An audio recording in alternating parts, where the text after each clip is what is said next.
Hai, Assalamualaikum and welcome to Pika Storyteller Channel. Pika nak ucapkan terima kasih pada korang semua yang sudi untuk klik pada video kali ini. Dan seperti biasa pada yang baru saja datang ke channel ni, jangan lupa untuk terus tekan butang subscribe di bawah dan juga follow Pika di Instagram Pika Storyteller. Jadi untuk video kali ini, Pika akan menceritakan tentang satu kisah seram yang berlaku kepada staf semasa mereka ni berada dekat satu rumah staf di Kuantan. Jadi tanpa kita buang masa, jom kita mulakan dengan kisah seram kali ini.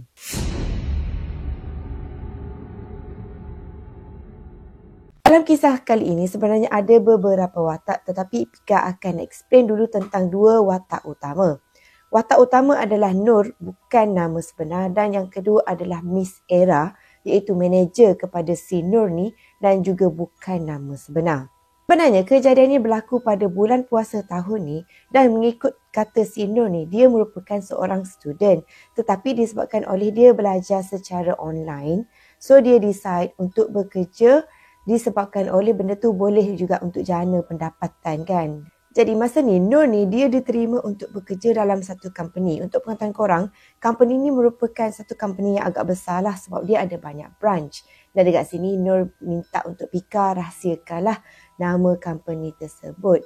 Dan Nur ni ditempatkan dekat satu branch yang mana branch tu sebenarnya berada di tengah-tengah bandar Kuantan. Nur ni bila dia dapat tahu yang dia boleh kerja dekat branch dekat Kuantan tu, dia memang rasa sangat excited lah.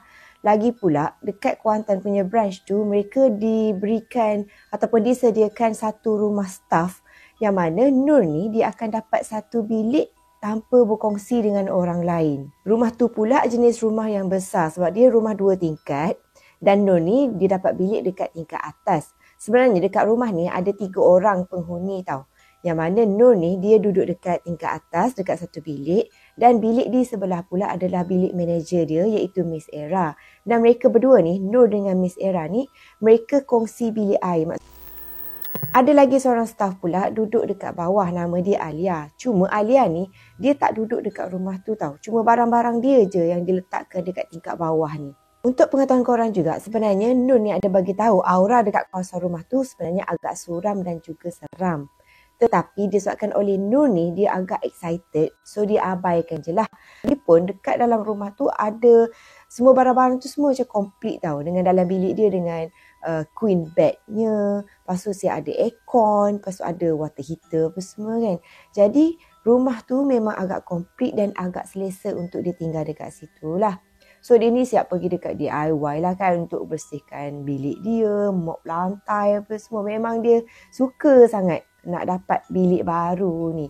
Mula-mula memang dia kerja dekat situ okey je tau. Dia buat assignment sampai lewat malam pun tak ada masalah lah.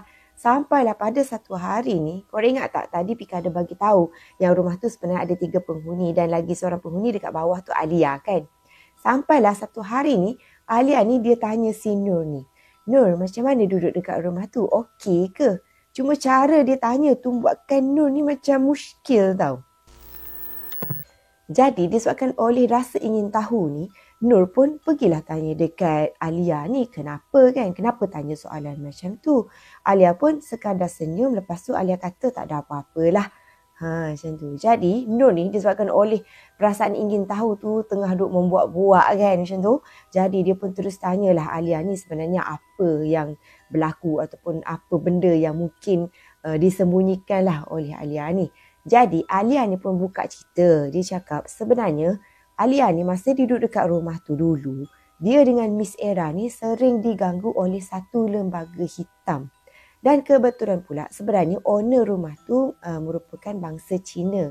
Jadi dekat dalam rumah tu memang dia letak satu tokong tau. Dan tokong ni betul-betul berada di hadapan tangga dekat dalam rumah tu. Jadi, diorang ni before diorang naik ke tingkat atas, memang diorang akan melalui tokong tersebut lah. Dan antara gangguan yang selalu Alia ni terima dengan Miss Era ni ialah contohnya macam pintu bilik selalu kena ketuk. Dan pernah juga Miss Era ni masa dia nak naik ke tangga kan, sekali dia nampak ada makhluk hitam botak dekat kawasan tangga tu. Masa tu Nur ni dia sekadar dengar je lah. Lagipun dia ni jenis yang suka dengar kisah-kisah seram. Lepas tu Nur ni kata dia sebenarnya jenis yang agak berani lah. Lagipun dia memang tak pernah lah jumpa benda-benda yang pelik tu kan. So dia ni pun husnuzon je lah. Dia anggap tak apalah. InsyaAllah tak ada apa-apa kot yang akan berlaku dekat dia sepanjang dia berada dekat rumah tu. Sampailah pada satu hari, si Nur ni dia kena kerja shift petang dan balik malam. Kebetulan pula malam tu Miss Era ni dia balik ke Terengganu sebab keesokannya Miss Era ni dia cuti. Jadi pada malam tu Nur ni seperti biasalah bila dia balik ke rumah dia akan mandi semua, bersihkan badan, lepas tu dia pun tidur. Sampailah keesokan harinya dalam pukul 6.30 pagi macam tu dia terbangun disebabkan oleh dia dengar macam ada orang tengah mandi dekat dalam bilik air. Masa tu Nur ni mungkin dalam keadaan separa mamai kot. Dia macam pelik lah. Dia ingatkan yang Miss Era ni dah balik pada malam tu. Kan malam tu sepatutnya Miss Era ni balik ke Terengganu kan. So dalam keadaan mamai tu dia macam rasa macam Miss Era ni dah balik. So dia pun bangun untuk bukalah pintu bilik air. Dan untuk pengetahuan korang, sebenarnya bila kongsi bilik air ni daripada dua bilik yang berlainan, kebiasaannya kalau let's say orang daripada bilik A tutup lampu bilik air, yang B ni terbuka. Korang faham kan? Dia orang share bilik air, jadi lampu tu dia orang akan on off berbeza. Harap korang faham lah apa yang Pika maksudkan ni. Jadi masa tu bila dia tekan switch lampu tu, sekali dia dengar suara Miss Era dekat dalam bilik air. Nur ni dia dengar Miss Era cakap, awak ni kenapa tutup lampu? Jadi disebabkan oleh dia terkejut dengan suara Miss Era tu kan. Dia pun terus macam, Miss ke? Ada Miss ke dekat dalam ni? Oh sorry. Macam tu kan. So lepas tu dia pun teruslah pergi ke katil dia semula, baring apa semua. Dan lepas tu tak lama kemudian dia pun dengarlah macam orang keluar dekat grill pintu bawah tu. So dekat sini mungkin si Nur ni anggap yang Miss Era ni tak jadi balik lah semalam. So selepas daripada tu, hari tu kan bila Nur ni pergi kerja, dia pun bagi tahu lah dekat kawan sekerja dia ni. Dia cakap lah dia rasa pelik lah sebab dia dengar suara Miss Era. Sebab dia ingatkan yang Miss Era ni dah balik kan. Jadi kawan dia ni pun cakap lah dekat si Nur ni, kalau kau nak kepastian, baik kau WhatsApp dengan Miss Era tu, tanya dia betul ke dia pagi tadi tu kan. Tapi disebabkan oleh si Nur ni dah mula rasa macam takut untuk tahu, lagipun kalau betul lah Miss Era tu tak ada. So suara siapa kan, lagi pula dia tu kena tidur seorang malam tu. So Nur ni dia takut nak WhatsApp dekat Miss Era ni untuk tanya kepastian lah. Jadi dia pun masih lagi husnuzon lah pada masa tu. So lepas dia balik kerja malam tu kan dia kena tidur seorang dekat rumah tu. Dia ni memang sangat susah untuk tidur tau. Sampailah dia terpaksa on call dengan boyfriend dia. Sampailah dia boleh terlelap. Maksudnya dia kena bercakap je on phone dengan boyfriend tu sampai dia terlelap. Disebabkan oleh mungkin dia rasa keseorangan sangat kot. Kemudian keesokannya Miss Era ni pun masuk kerja. Dan masa tu bila si Nur ni dia jumpa dengan Miss Era, dia cakaplah dekat Miss Era kan. Dia tanyalah Miss Era ni, Miss ada balik ke malam tu? Miss tak jadi balik ke malam tu? Macam tu kan. Lepas tu Miss Era ni pun cakap kat dia, sebenarnya Miss Era ni memang dah balik pun malam tu. Jadi memang sah lah suara yang si Nur dengar pada hari tu, pada subuh yang tengah mandi dekat dalam bilik air tu, bukan suara Miss Era, tetapi suara jelmaan yang meniru suara Miss Era. Jadi daripada situ si Nur ni mulalah rasa takut dan juga rasa resah. Tambah-tambah pula bila malam tu dia balik, dia mula rasa ketakutan tau. Tapi dia cuba untuk abaikan lah. Untuk pengetahuan korang juga, si Nur ni dia bagi tahu sebenarnya dia ni jenis kalau before dia tidur, biasanya dia akan buka lampu bilik air. Lepas tu dia akan buka sedikit pintu bilik air tu tau. Mungkin dia nak dapatkan cahaya sedikit lah daripada bilik air tu untuk masuk bilik dia. Supaya bilik dia ni tak adalah macam gelap sangat kan. So malam tu dalam sekitar pukul 2 pagi macam tu, dia dengar macam ada orang dekat dalam bilik air. Dalam keadaan mamai tu, dia dapat dengar ada orang flush dalam bilik air. So masa ni dia ingatkan yang tu adalah Miss Era. Tetapi keesokannya, bila dia tanya, Miss Era ni ada ke bangun guna toilet semalam dalam pukul 2 pagi macam tu kan. Sekali lagi Miss Era ni pun bagi tahu dah dekat si Nur ni. Sebenarnya semalam Miss Era tak gunakan toilet pun. Lagipun Miss Era ni dah tidur awal. Maksud dekat sini, lagi sekali si Nur ni terkena gangguan. Tapi gangguan yang macam bunyi macam tu lah. Dia macam menjelma jadi orang lain. Faham tak? Maksudnya Nur ni ingatkan Miss Era tapi sebenarnya bukan. Dia menjema jadi Miss Era. Macam itulah lebih kurang. Kemudian pada masa tu Nur ni dia mula perasan yang sebenarnya kehidupan dia dengan Miss Era ni macam terpisah oleh dua dunia yang berbeza. Sebab setiap kali kalau Miss Era terkena gangguan kan, pernahlah Miss Era ni dengar bunyi macam ketukan yang sangat kuat. Tetapi malangnya dia seorang je dengar. Sedangkan kalau difikirkan logik, dengar bunyi ketukan yang kuat macam tu, sepatutnya si Nur ni dengar. Tapi masa tu Miss Era seorang je yang dengar. Si Nur ni pula tak dengar apa-apa. Kemudian daripada cerita si Nur pula, si Nur ni dia pernah juga ketuk pintu Miss Era dengan sangat kuat tau. Mungkin dia nak jumpa dengan Miss Era ke macam mana. Tapi Miss Era ni tak dengar langsung. Sedangkan masa tu, Miss Era ni cuma tengah iron baju betul-betul sebelah pintu bilik dia je. Jadi mustahil lah dia ni macam tak dengar kan ketukan daripada si Nur ni. So dekat sini, apa yang Nur ni cuba nak bagi tahu ialah seolah-olah dunia dia dengan bilik Miss Era ni macam terasing tau. Apa yang Nur dengar, Miss Era tak dengar. Dan apa yang Miss Era dengar, si Nur ni tak dengar. Jadi gangguan tu memang berterusan lah. Benda tu memang selalu usik lah si Nur dengan Miss Era ni kan. Sampailah ada satu kejadian ni pula, si Nur ni dia pernah balik bawa plastik makanan tau. Lepas dia makan semua, dia pun letaklah plastik makanan tu dekat pintu bilik. Supaya keesokannya bila dia nak turun, dia akan ambil buanglah plastik tu kan. So malam tu, bila dia nak tidur ni, sekali dia dapat dengar bunyi macam plastik tu digerakkan tau. Orang tahu kan bunyi plastik macam mana. So bila dia toleh, plastik tu tak bunyi. Bila dia pusing je, plastik tu bunyi. Dia main macam tu lah. So masa ni, mula-mula si Nur ni ingatkan macam mungkin plastik tu berbunyi disebabkan oleh angin aircon. Tetapi malangnya bila dia alih plastik tu masih lagi berlaku kejadian sama. Iaitu bila dia toleh dekat plastik tu tak ada bunyi. Tapi bila dia pusing je, ada bunyi. Benda tu memang usik dia macam tu lah. So Nur ni dia macam agak geram lah kan. Lepas tu dia cakap lah dekat benda tu. Jangan ganggu aku, jangan ganggu aku. Sebab aku tak ganggu kau pun. Jadi disebabkan oleh kejadian yang macam selalu berulang-ulang kan. Selalu kena usik, setiap hari kena usik ni. Lama kelamaan Nur ni dia mula rasa penat tau. Rasa drain energy disebabkan oleh gangguan yang selalu diterima. Yelah kan tidur tak berapa nak lena sangat. Selalu rasa keresahan dengan ketakutan macam tu. Jadi pada hari tu Nur ni memang tekad untuk keluar daripada rumah tu. Dan dia nak tunggu waktu subuh je untuk belah daripada rumah tu. Tetapi masa tu jam baru dalam lebih kurang pukul 4:30 pagi macam tu kan. Ni dah menangis-nangis dah sebab takut semua tu. Dan masa tu Miss Era ni terjaga tau. Dalam keadaan mamai, Miss Era ni pun pergilah tanya Nur nak pergi mana kan. Sebab dia nampak yang si Nur ni tengah kemas-kemas barang semua. Lepas tu si Nur ni tengah duk menangis. Lepas tu Nur ni pun cakap lah dekat Miss Era ni, Miss, saya memang tak tahan sangat lah duduk rumah ni. Sebab dia rasa penat sangat-sangat. Sebab nak melayan dengan benda tu yang suka kacau dia sampai dia tak boleh tidur lena semua kan. Sedangkan keesokan hari kena kerja. Memang penat lah kan benda tu. So dia cakap dia memang tekad sangat untuk balik semula ke rumah lama dia. Rumah sewa lama dia yang berada dekat Gambang.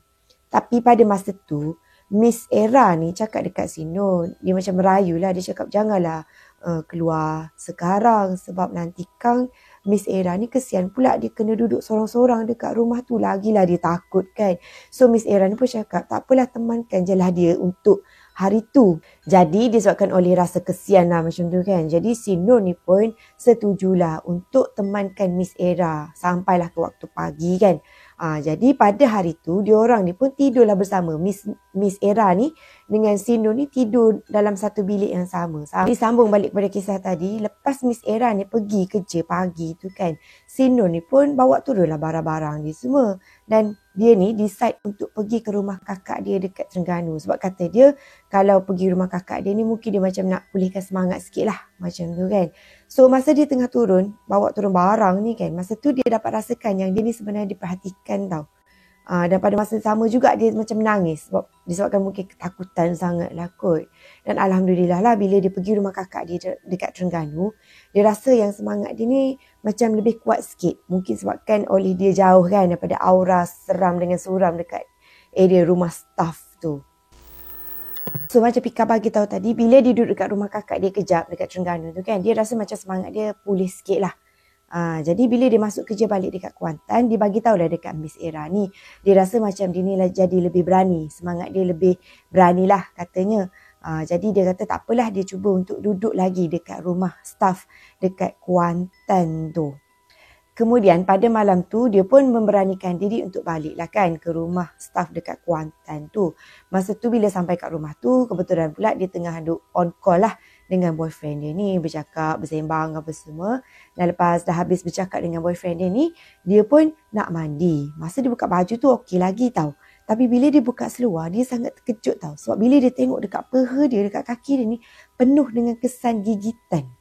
Masa ni Nur cakap badan dia jadi menggeletar tau. Mungkin disebabkan oleh ketakutan yang melampau. Dan masa tu dia pun terus turun dan dia tunggu Miss Era ni untuk balik.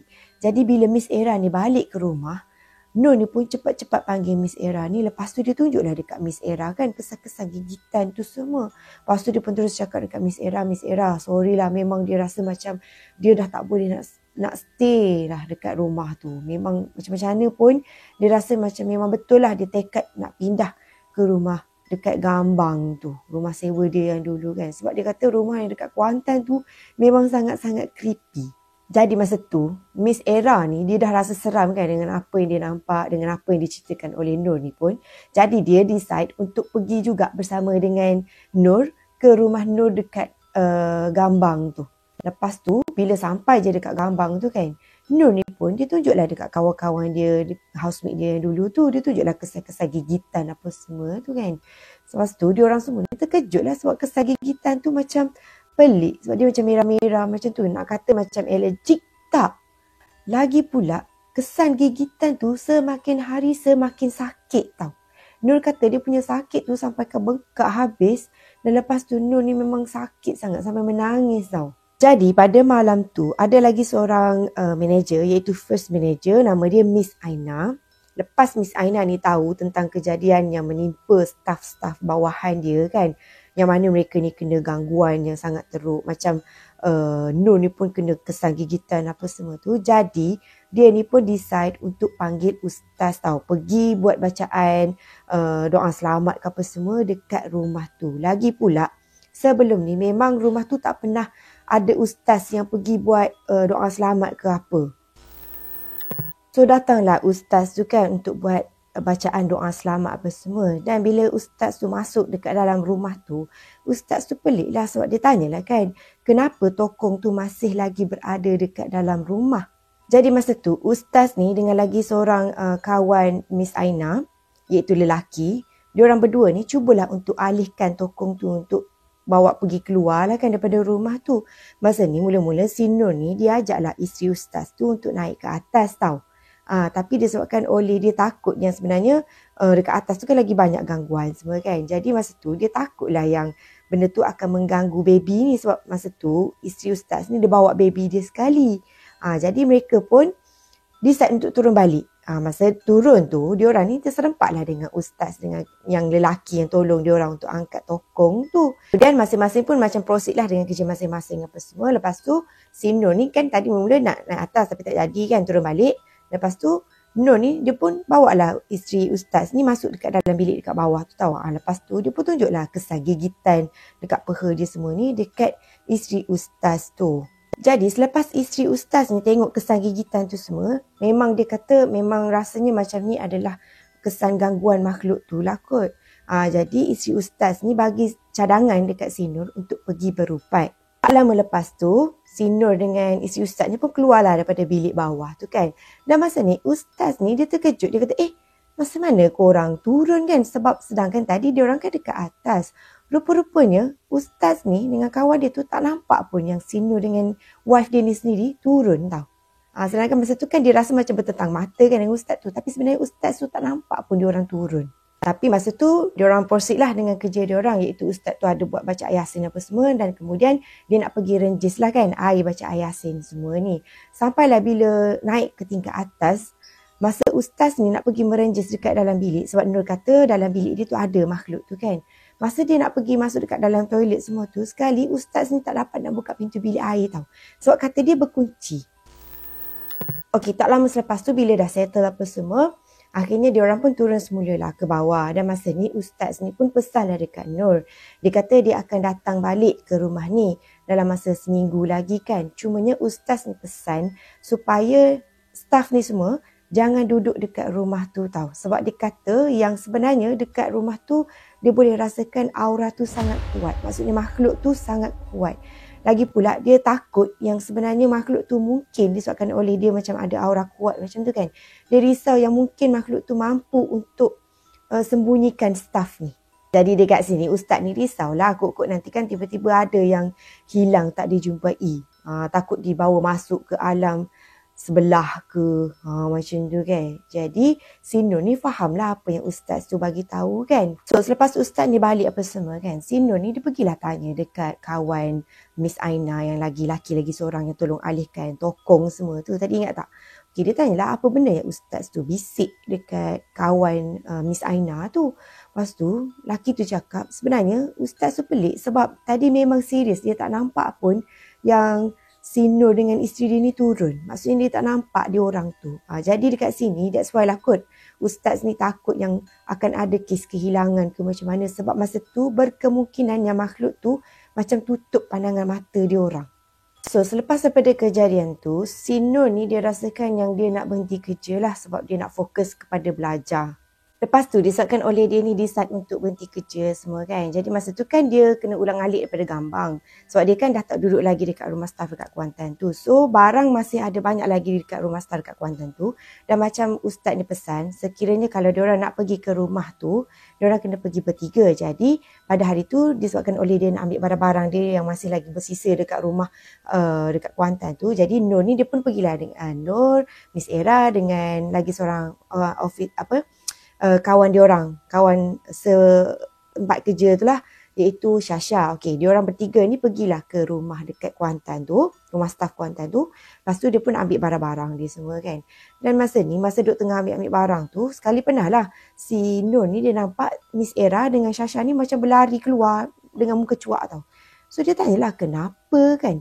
Lepas tu Miss Era dengan Syasha ni pun cakap lah, masa diorang on the way turun tu kan, sekali diorang dapat dengar bunyi orang hempas pintu dengan sangat kuat tau. Sedangkan pada masa tu tak ada orang pun dekat kawasan tu selain daripada diorang.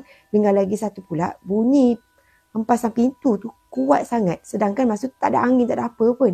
Jadi memang masa tu diorang yakinlah sebenarnya yang hempas pintu tu adalah makhluk tu. Jadi masa ni Syasha ni pun cakap lah dekat si Nur ni kan. Masa tu barulah dia percaya dengan kisah-kisah Nur ni yang mengatakan rumah tu sebenarnya sangat-sangatlah creepy. So macam mana pandangan korang dengan kisah yang Pika kongsikan dekat korang semua pada kali ini? Apa pun korang bolehlah komen di bawah. Dan seperti biasa jangan lupa untuk tekan butang like, comment and share. Dan juga tekan butang subscribe. Dan juga follow Pika di Instagram Pika Storyteller. So jumpa korang lagi in my next video. So see you soon. Bye.